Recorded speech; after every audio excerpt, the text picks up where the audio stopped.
Okay, so about Venezuela, Professor, I would like to ask you about how can we restore institutions that have been politically dominated by a major figure like Maduro, and that are now serving as a tool of a power project. Venezuela is under a crisis, we all know that, but is it possible to restore that? What should they do in this case? Well, it's a tough question. First of all, I wouldn't think of it anymore as restoring. People talk about a crisis of Venezuelan democracy. Venezuelan democracy is dead. And it's been dead for almost 20 years. This is an authoritarian regime. It used to be a soft authoritarian regime in the first decade of the 21st century, and now it is an outright dictatorship. This is a regime that's been in power for about as long as the Brazilian military regime from 1964 to 1985. We should think of it that way, that the old democracy of the 20th century is dead, and Venezuelans need to build a new one.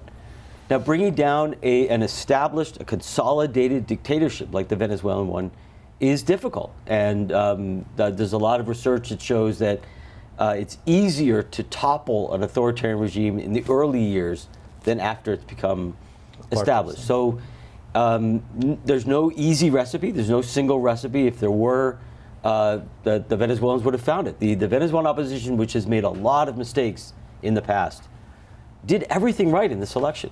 They participated in the election, they unified, they were incredibly well organized under horrific circumstances, terrible repression, total state control of the media, in which most of the campaign team was underground or in hiding or arrested. Despite dictatorial conditions, the opposition won almost 70% of the vote. This was an extraordinary achievement by the opposition in the most unfair circumstances that one could imagine.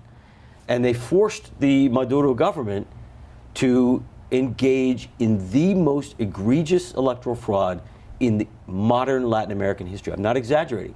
I cannot think, at least since the 1930s, of an electoral fraud that was this egregious anywhere in the hemisphere.